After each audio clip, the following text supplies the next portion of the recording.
Hey, everybody, it's Mike from the Mike Wagner Show, powered by Sonic Web Studios. Visit online at sonicwebstudios.com for all your needs. Look at a professional website without breaking your budget. Sonic Web Studios is the answer. Sonic Web Studios offers fast, affordable custom websites at below the cost way. Call today, 1-800-303-3960. That's 1-800-303-3960. Or email to support at sonicwebstudios.com. Mention the Mike Wagner Show, get 20% off your first project. Sonic Web Studios, take your image to the next level. Also, the Mike Wagner Show can be heard on the MikeWagnerShow.com. You can check our Facebook page at Facebook.com/The Mike Wagner Show. You can download and listen on Facebook, SoundCloud, Spreaker, Spotify, and iHeartRadio. Also on Anchor FM, Radio Public, iTunes, Google Play, and over 25 podcast platforms. Take the Mike Wagner Show on any mobile device. Subscribe to the Mike Wagner Show on the YouTube channel. Also follow the Mike Wagner Show on Instagram and Twitter today. We're here with a wonderful gentleman who's living in Northern California, where he grew up with a single mom, began to write poetry and rhymes around 2015, which led to writing lyrics and recording around late 2017. And 2 years afterwards, he taught himself digital production in a Florida studio.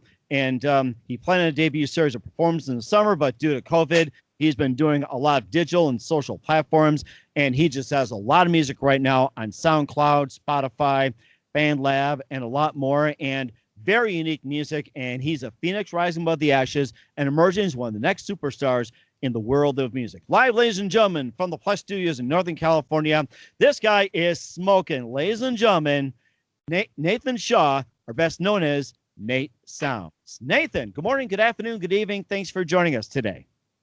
Hey, how you doing, Mike? Thanks again for having me. I appreciate it.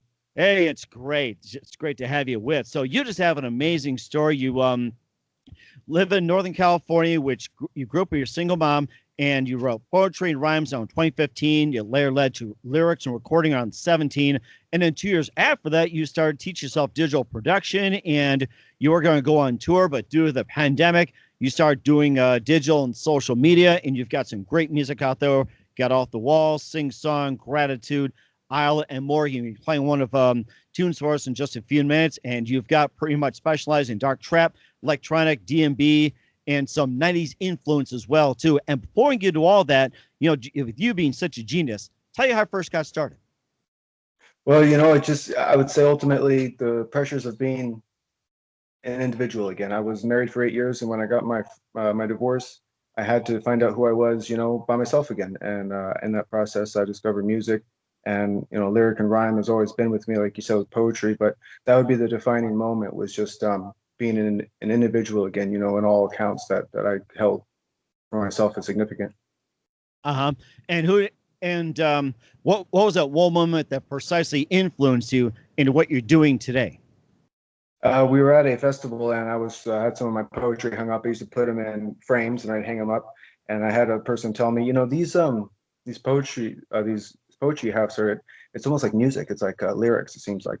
And I thought about that. So I would say that was a defining moment, because I wouldn't have considered that myself. It took someone to take interest in me and tell me, give me some positive feedback on it. So I took it to the next level and fell in love with it.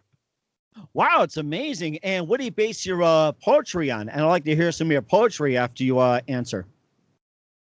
Well, I haven't done poetry in a long time, but I would say that my inspiration for poetry is something like Rorschach block. When you're in psychology, when someone has you look at an image or abstract and you tell them what it means to you, sort of deal, or a free write. You write to yourself without consideration of a subject matter or context. Help reveal your subconscious thoughts to yourself. These are all old practices, that I read about, and as I read them, I try to develop my own ideas of them. So that's where my concept of writing comes from. It's almost like a daydream. I see images in my mind and ideas, and I used to meditate a lot, and through my meditations, I would do the same process. And I can extract a lot of words, from a lot of images, and I can see things in my mind's eye. So I use that to my advantage. Long enough focus that I feel like I can resonate with almost any subject, at least from my experience. So that's where my inspiration comes from, ultimately, is just trying to self-discover. And what do you base your poetry on as well? What do you base your poetry on, in terms of lyrics, like, say, life experiences, or if you have like a story in your head, or, say in the news, it's like, what do you base your lyrics and poetry on? Whatever is personally concerning me in the moment or at the time, at first, when I first started doing this, I was writing about being an individual, and that's what kind of got me into existentialism, and I started reading more philosophy and things like that. So I think it's hard to say because I don't separate the lines between my poetry and my lyrics. Someone told me at one point that my lyrics read like, or my poetry reads like lyrics, so I just started saying lyrics. But to me, they're the same thing, you know. Right. And who do you consider favorite? Who do you consider favorite authors and poets? Favorite author is hard to say. I really like Thomas Campbell. I really like Joseph Campbell. I really like Stanislav Grof, who was a Czechoslovakian PhD in psychology, and I read probably more of his books than anybody's. But I'd say Joseph Campbell, just the message behind it, or or Alan Watts. I really have a resonation with Alan Watts and his philosophies and ideas. But I would say it's hard. It's a hard line between Joseph Campbell and Alan Watts. Mm-hmm. And we'll also talk about more of music as well, too, your influences, and a little bit more about Nathan Shaw. But first, listen to the Mike Wagner Show at themikewagnershow.com, powered by Sonic Web Studios. Visit online at sonicwebstudios.com for all your needs. Look at a professional website without breaking your budget. Sonic Web Studios is the answer. Sonic Web Studios offers fast, affordable custom web designs that blow the competition away. Call today, 1-800-303-3960. That's 1-800-303-3960. Or email to support@sonicwebstudios.com. Mention the Mike Wagner Show. Get 20% off your first project. Sonic Web Studios. Take your image to the next level. Also, the Mike Wagner Show can be heard on the MikeWagnerShow.com. You can check our Facebook page at Facebook.com/the Mike Wagner Show. You can download and listen on Facebook, SoundCloud, Spreaker, Spotify, and iHeartRadio. Also on Anchor FM, Radio Public, iTunes, Google Play, and over 25 podcast platforms. Take the Mike Wagner Show with you on any mobile device. Subscribe to the Mike Wagner Show on the YouTube channel. Also follow the Mike Wagner Show on Instagram and Twitter today. We're here with Nathan Shaw, best known as Nate Soundz, here on the Mike Wagner Show. And not only he's a musician, self-made MC and producer, also a father and a veteran. And tell us more about you. Serving as a veteran in the United States. This is rather interesting. Okay, so it's interesting to me too. I had a unique experience. So I started. In high school, I never really wanted to join the military. And then when I decided to, it was ultimately because I had an uncle who at the time wasn't doing so well. He had just gotten out of prison and he decided to attack me. And I'd never been attacked by a grown man, at least early in the morning on my way to work and unexpectedly. And I realized at that time that I maybe wasn't equipped to deal with certain things like that in the world. And so I went to the military and I didn't regret it. I'm the type of person that when I commit to something, I sort of fall in love with it. And I fell in love with the idea of the military and basic training. And after that, I sort of went downhill from there in terms of my interest, but I excelled in my ability. So I started off in support, which is basically, you could consider it a division or an industry in the military. And I was specifically doing refueling operations for aircraft. And I didn't like that very much because, as I learned about the type of people I was working with, I was less and less appreciative of that fact. So I went to special operations. I went to selection. I got selected. I did not make it, or didn't finish the Q course rather. I ETS'd, and I never had to. I was in Korea, and every time I got set up for deployment, I was actually stopped because my training was considered more important. I had a small injury in selection, and I was offered to either re-enlist or to get out of the Army in my scheduled time. So I took my scheduled out as I just had a kid. He was about 3 months old. And I had already re-enlisted once, so I didn't want to extend any further. I was kind of done with the whole idea, and I figured if I gave my same effort in the world for myself and my family, I could excel quite well. So that's what I chose to do. And then you said you're in the Army as well too, and you say you're stationed in Korea. And when was this? And what were your role in Korea at the time? So I actually showed up as I forget my MOS. They changed time. I think at the time it was 87 Foxtrot, but I was a refueler, and I showed up in Korea as a refueler. But I impressed my first sergeant enough to the point that he asked for special orders from our current command sergeant major, and at the time colonel. I became the first sergeant's assistant basically, and I did all sorts of stuff for him. And he taught me a lot of neat things about the military that I didn't know as a PFC and a private. And he helped me out a lot with my path getting to selection and getting selected. That meant a lot for me, I'm not sure what to say else about that, really. And what'd you learn about the Army? Well, that's a long story that I probably don't want to get into right now 100%, but no problem diving into it and, exposing some of my ideas about it. And I think that it's a good idea on the front face of things, but there's details that if you're not prepared for might be difficult to deal with. And someone like me who takes deep interest in what they involve themselves with, I just found out certain things that weren't for me, like, change of command in the middle of your enlistment when the ideas that you signed for, may not be supported or were supported before, or you realize in general the effort is not what you signed up for.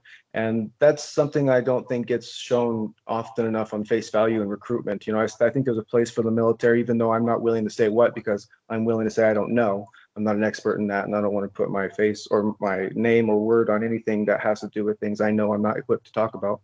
But that's sort of, I have a respect for it, but I also sort of have a resistance towards just full-blown blind allegiance to anything. So that's what it taught me, is consider your allegiances to things and be straight about them. Now, you mentioned earlier about your uncle serving in the military as well, too. And one day, out of the blue, he came out and attacked you. What did it have to do with anything that happened before that, or was it just a case of PTSD on the part of your uncle? No, so he was not actually military. He had just gotten out of prison, was my statement. Prison. I'm sorry. Okay, I just want to correct. That's all. Okay. They're similar, but different objectives. Okay. All right. We just want to make sure about that because they're having some cases as well, too. And you also made a self-made MC as well, too. And also, you've played some of that. And what was it like for you just making yourself a self-made MC? Did you just watch any videos? Did you attend any concerts just to watch, or you just simply said, I'm just going to create one myself? I intentionally didn't listen to anybody or take any inspiration outside of people who took direct interest in me after the fact, or my general idea from the get-go, which I had a good foundation, I felt, because I'd already been married for 8 years. I had been in the military. I'd had a kid, and at the time I'd started, I actually had 2 kids, which I have now. Ian and Nate Jr. One's 12, that's Nate, and the second one is Ian, that he's 10. So, but at the time they were, let's see, when I first started considering it 2 years ago, Ian was 8 and Nate was 10. I didn't expose myself to anybody. I had some early on inspiration, which was, just sophisticated word use of, I would say, all the general MCs that showed in the original Team Backpack ciphers. I didn't know anything about underground when I first started listening to music, especially hip hop. I didn't know there was a scene like that was sort of off mainstream, and people trying to rise above on their own independent artistry and all that. So as I discovered this, I would say that was my main inspiration. Is I realized this was possible, and not only possible, there was a venue already sort of supporting that effort. So I felt encouraged enough, by people like Token, who broke out at the initial, what I would say that the highest peak of popularity for Team Backpack in the online ciphers. So the fact that I come from a small town, I never felt like there was an ability to reach out to people and to have enough connections to make things possible. So, to have the web and then to have something like Team Backpack, or a real popular venue like that, open up, it was inspiring. So I took that and I rolled with it as best I could. And I feel like I've accomplished, good independence in terms of my style. Sounds like you accomplished a lot as well, too. Looking forward to what you're going to play for us in a little bit. And who are some of your favorite artists, singers, musicians, and other rappers growing up? Growing up, the first song I ever remember listening to was in my mom's old black Toyota. And don't ask me what kind, because I don't know. I think I was about 5 or 6. And she was listening to the Eurythmics, and that was Sweet Dreams. And of course, it caught my ear. And I just like the smoothness but the depth of it. Maybe it might have been her vehicle because it was relatively new at the time. I remember it was kind of all new to me. But it just sounded so. I realized at that time how much I was influenced, or how much I could be looking back on it. I can watch a movie, but if I don't have sound, there's no interest in it. But I can listen to something, and no matter what it is, if it's just the audio from a movie, I can be moved by it. So I'm very moved by sound in general, and I can't say why in particular. I've just been listening to music since I was a kid. And it sounds like it as well, too. I'll have you play one of our tunes in just a minute. But first, listen to the Mike Wagner Show at the MikeWagnerShow.com, powered by Sonic Web Studios. Visit online at SonicWebStudios.com for early needs. Look at a professional website without breaking your budget. Sonic Web Studios is the answer. Sonic Web Studios offers fast, affordable custom web designs that blow the competition away. Call today, 1-800-303-3960. That's 1-800-303-3960. Or email to support@SonicWebStudios.com. Mention the Mike Wagner Show, get 20% off your first project. Sonic Web Studios, take your image to the next level. Also, the Mike Wagner Show can be heard on the MikeWagnerShow.com. You can check our Facebook page at Facebook.com/The Mike Wagner Show. You can download and listen on Facebook, SoundCloud, Spreaker, Spotify, and iHeartRadio.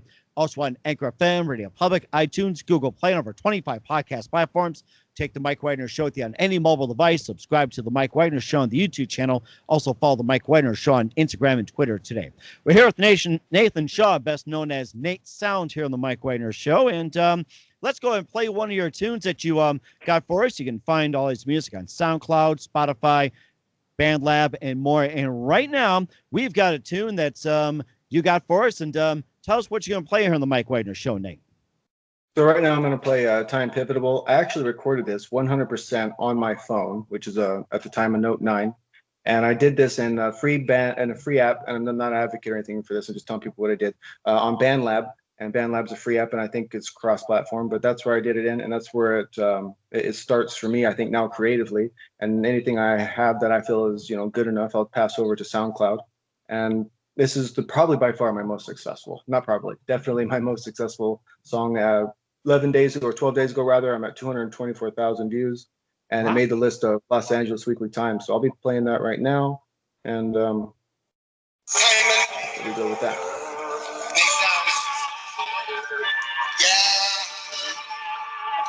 As time unwinds, I seek to find the signs in line that I can write in rhymes. Yeah, I've been writing to it from time to time about spreading the cloud and how to deal with doubt and turn them like in a roundabout. Like, what the fuck is the label today? Really, anyway, and really, my mind, I'm not trying to sign unless it's something strange. Shout out to Slapbox, but the teams ran up front at a 60-40 split until I stopped at the standard and sincere and stable. But I'm far more capable, swinging the mind on a swing line, stable to this tightrope walking. I'm moving them like a zip line. Speed, I got anchored down to the cable, independently underground, fatal. But now I got Jimmy and Eileen type boots on the ground to get Nate some attention and good life, so I continue to fuck around with the sound and go hard from the start with super on the fake to the art. A revolutionary cat with cause and aim to help people.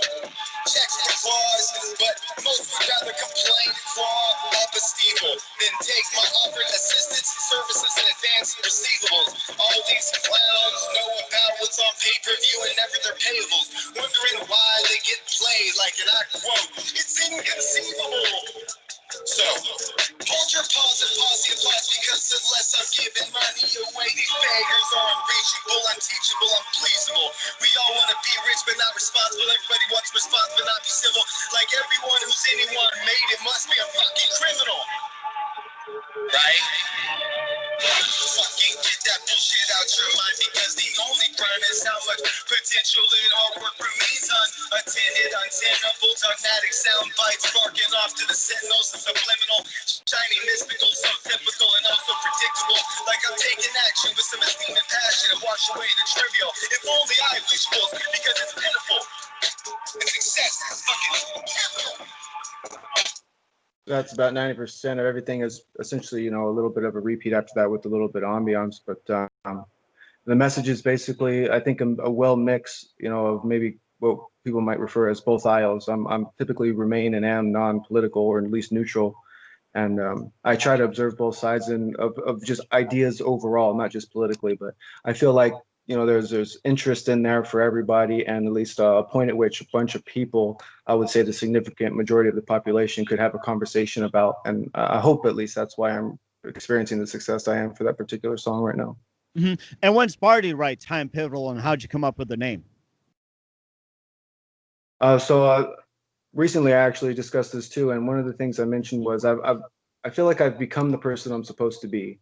So I got this thing about being the right person at the right place at the right time. I've been all around the world, and now that I feel like I also not only am who I'm supposed to be, but where I'm supposed to be, for me now it's all about timing, and I want to be at the right place at the right time, and I want to be the right person. So I feel like right now, as long as I focus on what's going on with the times and me and my abilities, I could do things that are actually helpful for people in a real way. And my goal is to do it immediately. Whatever it is I have to offer someone, if I'm reaching out to them, I want to be able to show something at the end of it that's tangible, real, and, functional for them. And by that, even if it's just a conversation, at the end of the conversation, I want there to be something that I feel like we can both reach out to on a common ground and have productive conversation, or, business productivity, whatever have you, whatever the subject matter is. So that song's about that, and I try to reach as many people as possible with that. And what can we find Time Pivotal at? Right now, it's just on SoundCloud. I have submitted it to quite a few curators. It's the first song I've done this with, and I just sort of want a good widespread feedback of a song that's reaching, you know, a large population, so I can adjust, or not so much adjust, but really find myself in the midst of, you know, the market and interested listeners and what have you in that realm of things. I don't have enough information on my crowd, so I'm this is the first song I've experienced, you know, great success with, in my opinion, great success. So I want to find you know, the ability to do that in a way and still stay true to myself. It sounds amazing. I really like that song, Time Piddle. You got a really good thing going, and looking forward to more of your music, Nate, here on the Mike Wagner Show. And what else can we expect from you in 2021 and beyond? 2021 is going to be the dawn of my very first full album. I've neglected to talk about anything directly personal in my life because I know that, you know, being an MC and hip hop today, you really have to express your sense of realism. You got to be real. And to me, that means, you know, being as frank as possible. And I can't be more frank about my direct experiences. So I've reserved those particular elements of my life for the ability and my skill to match it. And now that I'm there, that's 2021. And it's going to be called The Tempest, because it's a storm of storms. So I'm going to say a lot of things that I think are going to impress a lot of people, not necessarily good or bad, but it'll be unprecedented in terms of the focus and you know, my overall interest. And we're looking forward to that as well, too. And also, just a couple more things. Who do you consider biggest influence in your career? It's going to have to be three particular people, and that's going to be Sweaty, two T's, SWEATT, all caps. And that guy from the very get-go just gave me the absolute greatest support. You know, he's got so many of his own issues to deal with like anyone else, but the guy just went above and beyond for me. You know, he was my top listener after not listening for like 6 months. You know, he had to go on some personal stuff. He just took a break from music. He was my top listener 6 months after not listening to a single song. So when I noticed that, it meant a ton to me. And there's Preston Montana, who just like, first time I listened to one of his songs, I just felt like I had to listen to everything. And I never felt that way about so many people, or about so many songs about one person. And then the other one would have to be just, you know, I'm going to say everyone in general, but my mom probably, you know, she's been for me from the beginning. She likes and she enjoys music, but she looks first herself. So that's my trying to beat that. And that's very fantastic. And what's the best advice you can give to anybody at this point, Nate?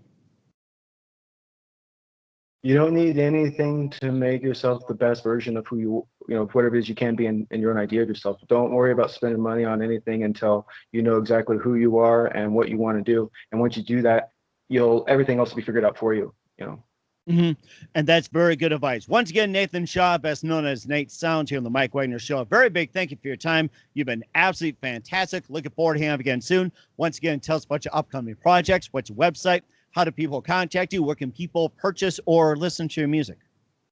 I don't charge for anything right now. You know, I think music and sharing my ideas is important to stay free. I hope to attract, you know, enough people that I can create a crowd and, you know, sort of make a bit benefit that way. But direct services will be available soon. I have my own website being created. Don't have a name for it yet, but everything's going to be at Nate Soundz on your major platforms like Twitter, Facebook, Instagram, and the like. But right now, SoundCloud is the primary source for my creative projects and music, and BandLab is where the creation starts. So that's where I get wild and sort of experiment. But SoundCloud's where the music's at.